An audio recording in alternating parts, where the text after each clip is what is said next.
Canada প্রবাসী রফিকুল ইসলাম ও আব্দুস সালাম সংগঠন ছিল the mother language lovers of the world.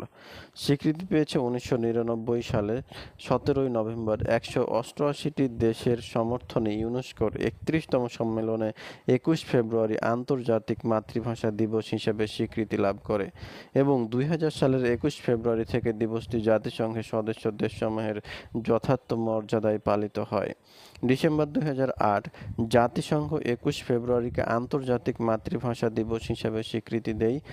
Bangla ভাষাকে দ্বিতীয় রাষ্ট্রভাষার মর্যাদা দিয়েছে সিয়েরা লিওন ও আন্তর্জাতিক মাতৃভাষা দিবস উপলক্ষে প্রথমবারের মতো চার্চ বাংলাদেশ কেন্দ্রীয় শহীদ মিনার ছবি সংবলিত ডাকটিকিট জিয়া প্রকাশ করে যুক্তরাষ্ট্র। 1975 সালে রাষ্ট্রপতি বঙ্গবন্ধু শেখ মুজিবুর রহমান বাংলাদেশ ও বাংলাকে রাষ্ট্র ও জাতীয় ভাষা ঘোষণা করেন। আদেশে বলা হয়, সরকারি